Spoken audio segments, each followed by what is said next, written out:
Alright, I've had this belt sander for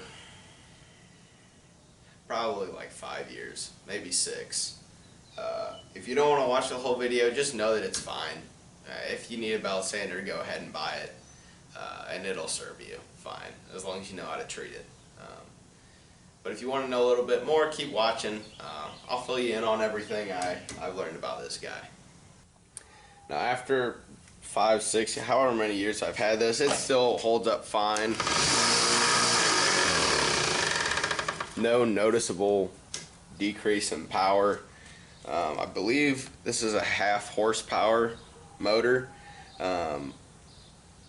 so it's not super strong, but you just have to know how to treat this thing for it to work for you. So if you push metal straight into this, it's probably gonna die. But if you take your time and you're gentle with it, and once you feel it slowing down, you back off a little, it'll treat you fine.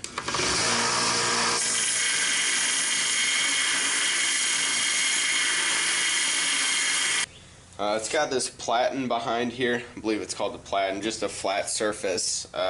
It's a piece of angle iron, so it's not anything crazy flat. You can adjust it with these Allen screws back here. They're not great, but they work. Like I've gotten decent plunge lines off this thing for knife making. It comes with a table, which I don't really use. The table was difficult to tighten, I remember.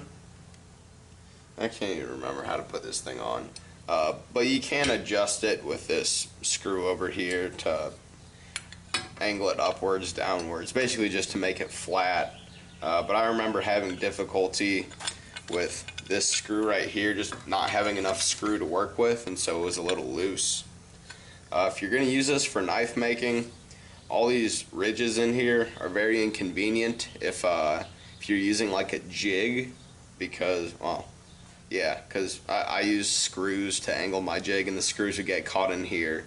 And if I was trying to do a curve, it'd be like along all these ridges whenever I'd get to them. So that's why I took it off. And now I just freehand stuff. I feel like I have more control over it, and I don't have to deal with this thing. Wheels are all fine. I think I've added 3-in-1 to like oil to them before. Not that I really need to. You got an adjustment screw back here to try to center the belt. I'll show you that works.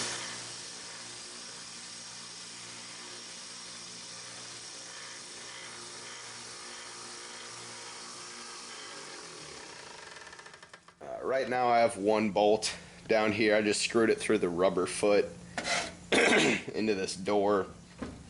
Yeah, if you want to do that, that's fine. If not, it's light, so it'll walk around on you. You just got to be cognizant of it. And the only real trick that I have for this machine so far is I cut out this area underneath the big wheel. You can kind of see it. And that was so that I could use the wheel to flatten files so I can go down below that base.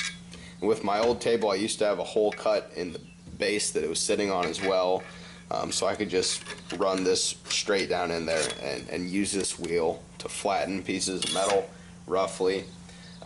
This wheel, I believe, is flat. The upper one is convex, so it's got like an arch in the middle, and I believe that's to keep it riding true and center. The belts I buy from Harbor Freight, and I swear they got more expensive within the last few years. I'll put the prices of them on the screen now. But yeah, I could have sworn they were like $1 or $2 cheaper whenever I first bought this belt sander. Recently, I've had like fresh belts break on me. I don't know if that's a me thing, the belt sander thing, or if just overall the quality's going down where they're making these. But I buy Harbor Freight belts. When they do break, I still use them to like hand sand wood or metal. They're still like heavy duty belts, it's just sometimes they break. Now, I don't want to give this thing a number value on a scale like 1 to 10. I think that's too arbitrary.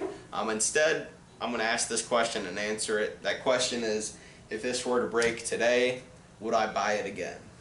And for me right now, I would not buy this same thing again, and that's because with where I'm at in my skills in crafting things and financially, I think I can justify buying a better quality, possibly bigger belt sander. Maybe a 2x70, 2x72 inch belt sander.